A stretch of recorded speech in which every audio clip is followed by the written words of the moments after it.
This is how Meghan rolls. And I think, and I say it with no pleasure whatsoever, that Harry will be next. And I think that when they do split, she'll be looking for a billionaire. And I'm really worried about you. You've got a brand new illness, which is called the Meghan mind virus. Okay. MMV. Well, because those people are suffering. If she was to come into their pub, it would be the slap in the face because she's the person responsible for making their lives a misery. Do you not think Donald Trump would stop the boats?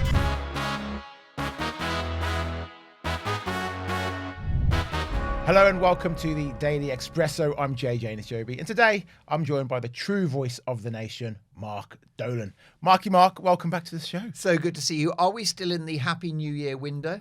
No, I'm not going to say we are, no. All so right, don't then. say it. I'll get in there early with Merry Christmas. Happy Easter.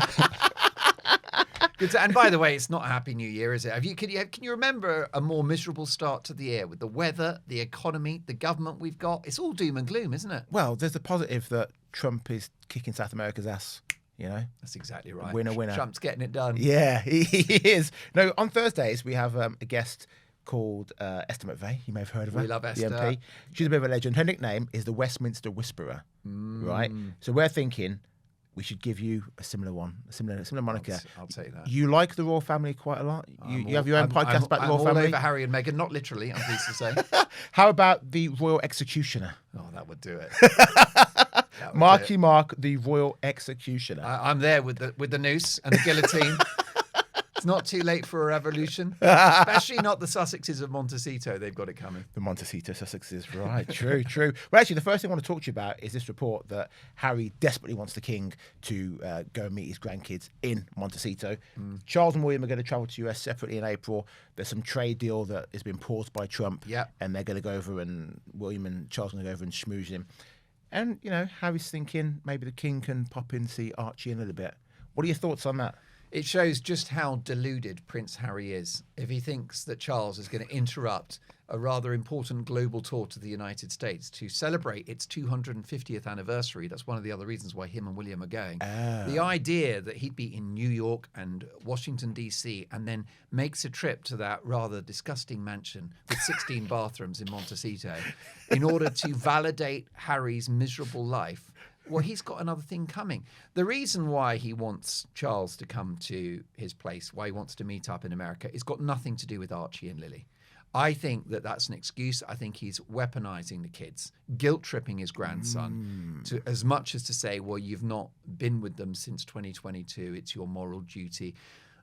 Charles won't be bullied in that way. And I don't think it's about the kids. I think it's the fact that Harry's value as a brand is now so low across every single metric. So there's no money coming in. He does the occasional speaking engagement in which he moans about his terrible life and has a rant about Donald Trump and says how terrible the world is. So those are, proving to be subject to the law of diminishing returns. There are no identifiable enterprise initiatives going on. There's no businesses in the offing. He's not started anything that looks profit-making. The charities are a hot mess. He's not liked by Invictus because he's made Invictus about him, and because he's such a toxic brand, it means that the injured servicemen and women feel that, when they gather for those amazing inspirational games, all people are talking about is Harry and Meghan. They're not happy about that. Of course, the African Parks is a charity that he's been involved with. That's, riven with allegations of incompetence and corruption. Harry's put his name to that. And then Centre Barley, a charity that he co-founded that he's been chucked out of. So what has Harry got? There's no money, right? The public role, the philanthropy's a hot mess. And he's trapped, in my view, in a loveless marriage. So what he wants is, I think he wants the validation of Charles. He wants Charles to acknowledge him and to sprinkle a little bit of that royal stardust over him. And I don't think it's going to happen. It's an act of total desperation on the part of Harry to think that Charles is going to go from a quick blink and you'll miss it half-hour chat at Clarence's house to a full state visit to their Montecito compound. It ain't going to happen. But it is his dad. Let's put it in perspective. It is his dad. If my son was living in California and I was visiting New York on business, I might say, okay, well, maybe you come to New York and meet me here then. But I don't think I could go to the same country as my kid and not see my child. Well, it would be the ultimate snub, and that's exactly what William's going to do. because William and Charles have proved to be something of a geopolitical dream team. William and Charles have both been love bombing the President of the United States. And the reason why, I doubt they share his politics, but they understand how important Donald Trump is for Britain's national self-interest. And William hit it off massively with Donald Trump, and so did Charles. But what's going to happen is that William will absolutely blank and ghost his brother very deliberately in the United States. And yes, there is some wiggle room on the part of Charles. And you're absolutely right. If there's hope for Harry, it's that the Duke of Sussex heads to New York or to Washington, D.C. for another Clarence House type face-to-face. In terms of meeting the kids, I think it's unlikely till 2027 when Harry's in the UK for Invictus. Okay. And in terms of meeting the kids, though, also on that, Harry could just FaceTime his dad, couldn't he? How hard is that to happen? You're right. I mean, this is the thing. That's why Harry wants it to be so public, because his brand is in the toilet. And he needs Charles's stardust. He needs the blessing. He needs that royal patronage. The guy's not relevant. I mean, in America, he's a laughing stock. They make jokes about him on the late-night US talk shows. Yeah. And he's not investable. I mean, I really worry for their finances, because I do think that they've got savings, a reported joint net worth of maybe 50, 60 million pounds, okay, which sounds pretty handsome. They've got massive outgoings, security, they've got the kids in elite education, and that house which has a massive mortgage on it. So, money's another big issue. And there's an old saying my mother used to say, when money flies out the window, love goes out the door. So I predict, yeah, I'm afraid so. A bit of a cold hard truth there for you on this cold January day, JJ. But I think it's going to be a really tough year for Harry, and his only hope is to rebuild that relationship with Charles. But didn't they just get a new deal with Netflix? They got another few million coming from them. No, you've been swallowing the propaganda, JJ. You've been got at. Do you know what you've got? And I'm really worried about you. You've got a brand new illness, which is called the Meghan mind virus. Okay. MMV. I have been feeling rather hot today. Goodness. There's no vaccine. Because, of course, this is what we've been peddled. This is what we were told, this amazing new deal. It's not a deal. It's a first look arrangement, which means that Harry and Meghan can pitch ideas to Netflix, terrible ideas to which Netflix will say thanks, but no thanks.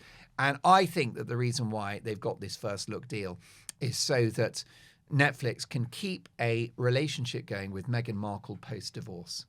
Because Meghan Markle... Post-divorce? So you think they're going to get divorced? That might seem premature. What I would say is that it's a question of if, not when.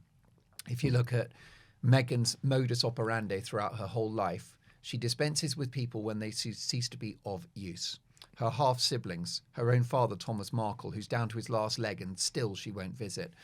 Her ex, Trevor Engelson, with whom she was obsessed, deliriously in love until she got the part in Suits, $50,000 an episode. She sends her rings back by registered post. Piers Morgan introduced her to the UK media scene. She has her first date with Harry. She never calls again. She ghosts him. She ignores his messages. Lizzie Cundy, showbiz aficionado, same thing, dumped by Meghan after she'd established herself in the UK. This is how Meghan rolls. And I think, and I say it with no pleasure whatsoever, that Harry will be next. Now, the timeline is the one that we can debate. But if you look at Meghan's track record, and if you look at the pressures on their marriage, the finances that I've mentioned, the fact also that Meghan has pretty much got what she needs from Harry now. She's got the 2 kids. She's got the house in Montecito. She's got the social media footprint. She's got the fame. There's one thing that's missing, and it's mega cash. And I think that when they do split, she'll be looking for a billionaire. Really? I really do. So Bezos should be watching that, should he? Yeah, Jeff. Or Musk. What Jeff should do is maybe buy a wig and just scrub himself up. Maybe a ginger wig, because Meghan loves a ginger-haired man. And why wouldn't you? They're absolutely gorgeous.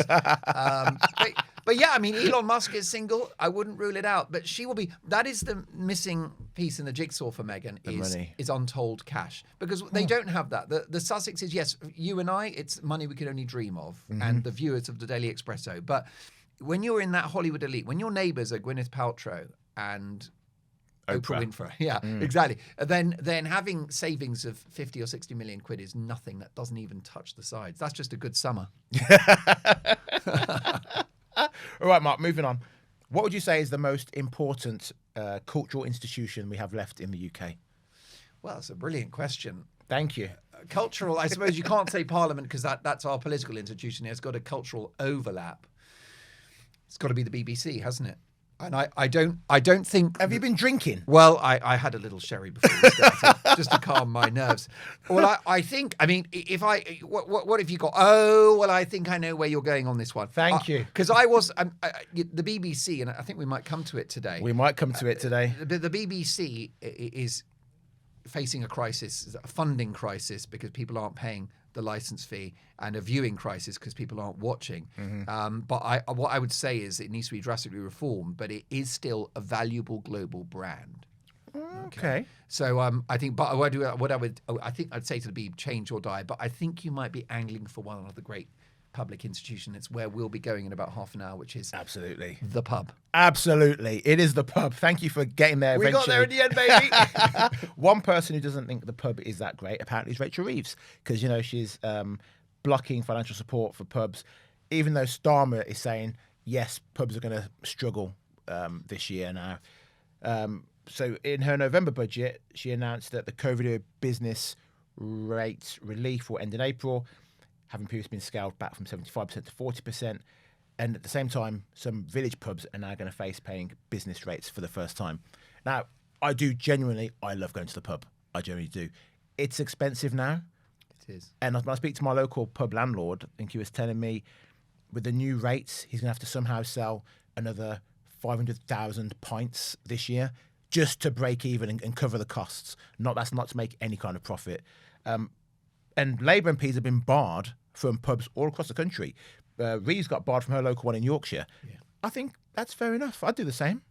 Well, because those people are suffering. If she was to come into their pub, it would be the slap in the face, because she's the person responsible for making their lives a misery.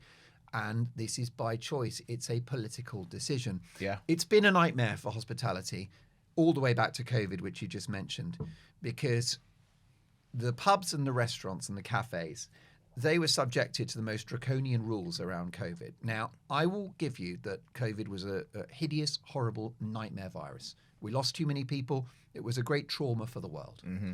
But you've got other places around the world, Sweden, certain states in the United States, including Texas, Florida. They kept hospitality going. Yeah. And they made sure it's like, look, here are the risks of the virus. Take care. There's a vaccine available, yada, yada, yada. But if you're young and healthy, you're not in a target group, crack on with your life. And so you'll remember during the pandemic scenes in Texas of people at massive ball games, right? And football and baseball and packed stadia. Yeah. And similarly, there was footage in Sweden of people in cafes drinking coffee and all the rest of it. And so they are the great, great victims of what, in my view, was an overreaction to that awful virus. So that destroyed hospitality for a limited period of time. And what should have happened, therefore, when we got out of that pandemic was for hospitality to be love-bombed and supported by various governments. And the reason why is because pubs and restaurants, that is critical social infrastructure. Mm-hmm. That is often a part of a community. It may be the hub of a local village or town. It's great for mental health because people get out and they talk to each other and they have a drink. And it's good for social cohesion and integration as well. Safety, community. You're in the pub, you're like, oh, by the way, there's a local burglar, lock your doors kind of thing. There is just so many ways in which to the other big thing about hospitality is, and especially pubs, as you mentioned, it's our history. It's our culture. It's what Britain is. Mm-hmm. And when they're gone, they're gone. So post-COVID, what have they been through? They've had inflation, which has really hurt them because the cost of everything, beer, gas, you name it, that's gone up. The national insurance rate has affected them because they employ people. You've got the minimum wage, which has affected them because they tend to employ youngsters. And this is, JJ, one of the worst things about this government is that their policies on tax and in relation to the economy are particularly impacting young people and their work opportunities. Now, this is a catastrophe for our society because let's say a school leaver, bright, talented school leaver comes out, decides, you know what, I'm not going to bother with college because of all that debt and I don't want to do jam studies for 3 years and have nothing to show for it, even though it's a great degree and I'm a master in jam studies and I'm very good on BlackBerry. Strawberries overrated. And if you like apricot jam, you're dead to me. You're dead. You're subhuman. But anyhow, the bottom line is that you got a school leaver. This is our future, isn't it? They're keeping us going with our pensions. Yeah. And if they can't get work, let's say, they're 18, 19, 20, and a couple of years of no work, right? That changes their whole worldview, the habits, sitting at home watching Sky TV, being dependent on the bank of mum and dad. So that's really, really bad that you've got policies, particularly in relation to the pub. This is where young people can get easy, casual work, is in a restaurant, being a waiter or waitress. So I'm really, really upset about it. I think it's a disaster. And I think that it shows that this government doesn't understand the fabric of our society, doesn't care about the really important things. That was my next question too. Yeah, you've answered it. Keep going. Keep going. This is, that you should have policies which protect hospitality, protect the local pub, because it's an institution. Yeah. It's a modern day church. It's a place of worship, isn't it? To Arthur Guinness. I fall to my knees and I pray to Arthur Guinness every night, I can't tell you. And John Smith. Your wife told me you've got a problem. a little bit. And my dear friend Bacardi and Coke. But, yeah, honestly, it's really, really important. And, you're hearing about the pub closures. It's close to me, JJ, because my dad was in the pub business for 40 years. He was a pub landlord in North London. And I could see what a hub of the community it was and the social fabric and everything.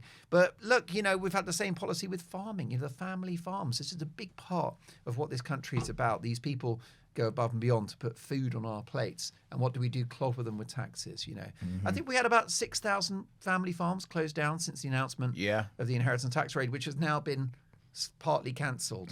So, I mean, the destructive, nihilistic cruelty of this government is unlimited. And by the way, you don't talk to me about tough choices. The first thing that Starmer's been saying, JJ, is we're talking to pubs and restaurants. Yeah. Okay? Well, they're not going to budge on the actual rates of taxation.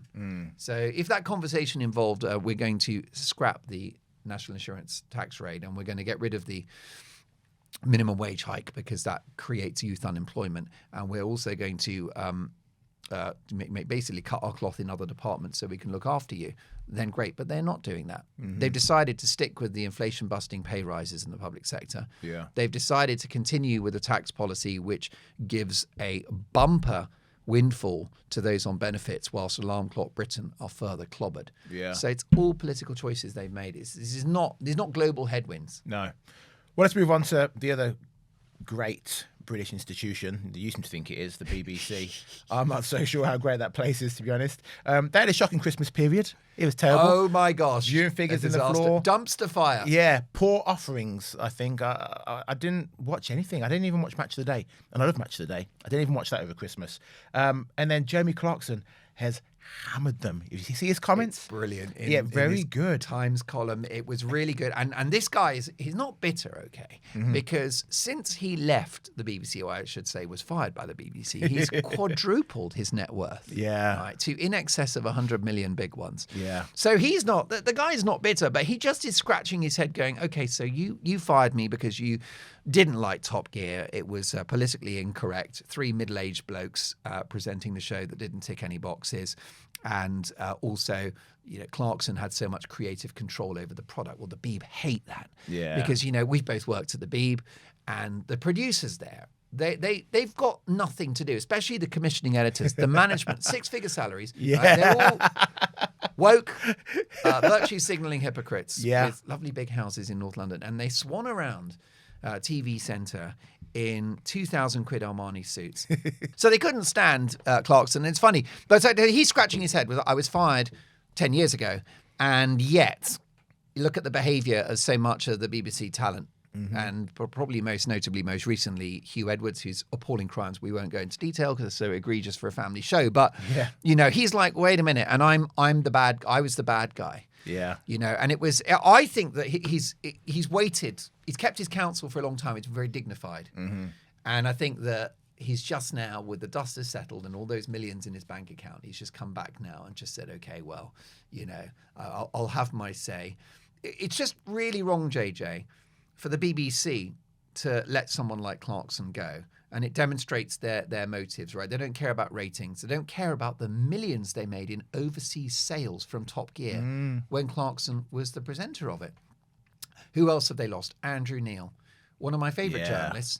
Andrew Neil was getting 1 million viewers at midnight with that show, The Week. Yeah. Which was, I don't know if you ever watched it. I did, yeah. It was a great view. He'd come home from the pub and he'd fire in.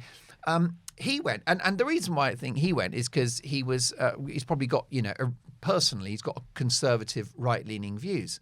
But that's totally unfair because this is a guy that would give hell to any politician he was interviewing. Yeah. And there's one guy that would never be interviewed by him, and it was Boris Johnson, who was the Conservative Prime Minister. So it shows what a professional Andrew Neil was, that left, right or centre, you were afraid of him. He's gone. The other one is Ken Bruce. Ken Bruce, yeah. I mean, I have to be honest, Ken Bruce and I share the same agents. So I'm very much on the side of Ken Bruce. Well, you got to be. Yeah. Well, I mean, this is what I'm saying, and why Clarkson's so right to go after the BBC. The culture of the place is wrong. I mean, you pulled my leg saying I love the BBC. No, what it is that I probably wouldn't shut it down, and the reason why is because it's IP, it's intellectual property.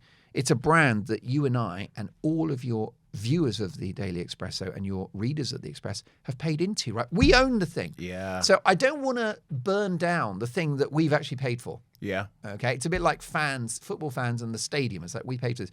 But it's got to belong to us and they've got to have a cultural change. Ken Bruce has the biggest breakfast show on Radio 2, mid-morning. Now, you know radio inside out. The mid-morning show is not supposed to be bigger than the breakfast show. No, not at all. That's how good he was. A weekly reach of around 9 million listeners. Okay. Yeah. So that's the biggest radio show.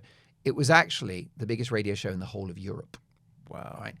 And the BBC ran down his contract. Yeah. Meanwhile, Zoe Ball, £1 million a year on the breakfast show, losing listeners left, right and centre after the genius of Chris Evans. She's on double his money. She stays, he goes. Make it make sense. Yeah, well, I don't want to say it's because she's a woman and because she's younger, but I think it's because she's a woman and because she's younger. That's you cancelled. That's me done. It's been lovely knowing you. Thanks for watching the Daily Expresso. I mean, how would you fix the Beeb? Because it is a great question. I mean, I think the licence fee's got to go, personally. The licence fee's got to go and we turn it into a subscription. I'm happy to pay £10 a month for it, for the parts I want to watch. But also, as I said, I always say this, there's far too many middle-class people, managers who are out of touch with the rest of the country and they think, oh, you know what we need? We need a gritty northern drama for the working class. Let's bring in some middle class people to write it and then we'll get some actors to go, oh, look at me, I'm from Manchester, it's tough up north. That's the problem with the BBC. There's too many of the same people managing and they just repeat. They fail, right, you're fired, bring in the next person, and it's the same people in charge again and again and again and again. Yeah, it's groupthink, isn't it? They spend way too much on presenters and on talent. Yes. They should never have been paying Gary Lineker 1.4 million to read out football results. Yeah. And across the board, they're all, Hugh Edwards was on best part of $500,000 before that disgraced figure moved on. Why would you pay, that much? It's just crazy. And if you look at what is the biggest talk show in the world now? It's Joe Rogan. Right? And he does that basically in his garage. After the Daily Expresso, it is Joe Rogan. We're coming after him. We're coming after you, Rogan. Where are you? I'm going to take you down. And it's I'm not saying that every show has to be this is a high production value show within a massive media business, and that's great, and that is that's really important. But even I would say actually the Express and other brands like Talk, where I do a show, those are organisations, JJ, that live within their means, and have had to make very tough decisions to survive over the years, so we can continue to deliver a product for our audience. The Beeb don't do that. No, they don't. So yeah, I sack most of the middle managers, and I'd get in more working class people to say this is actually what the country wants to hear. Let's talk about Venezuela. Yeah, man. Yeah. It's still the biggest story on the planet, Trump's capture of Maduro. But now the squeaky bum lefties are saying, oh, he's going to take Greenland next. Who else is going to take over Greenland? It's part of NATO.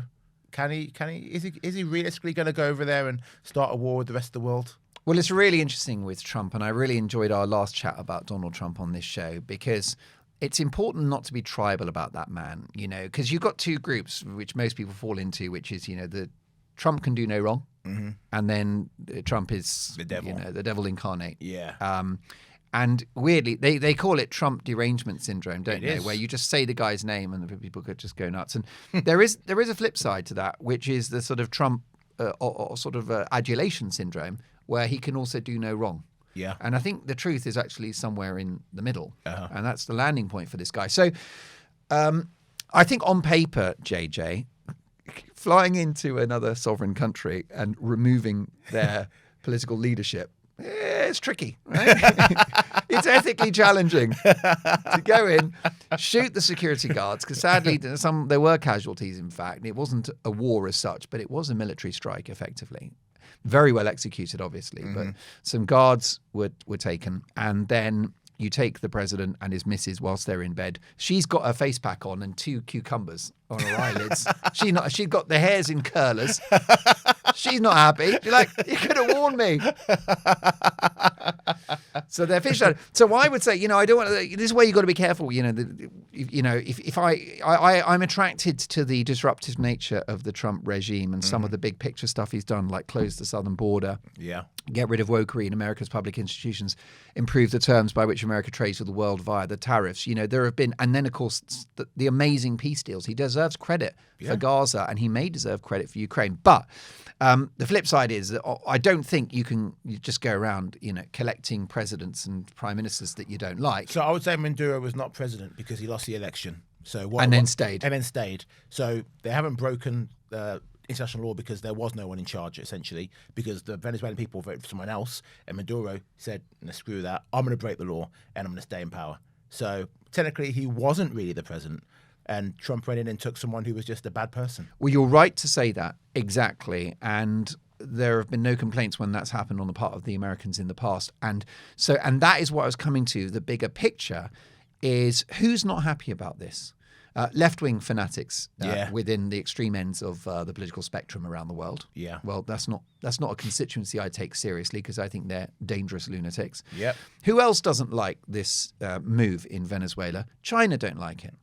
Russia don't like it. Well, last time I checked, they were international bad actors and our strategic enemies. Yes. They're not happy. So I think, it's been condemned by Beijing. It's been condemned by Moscow.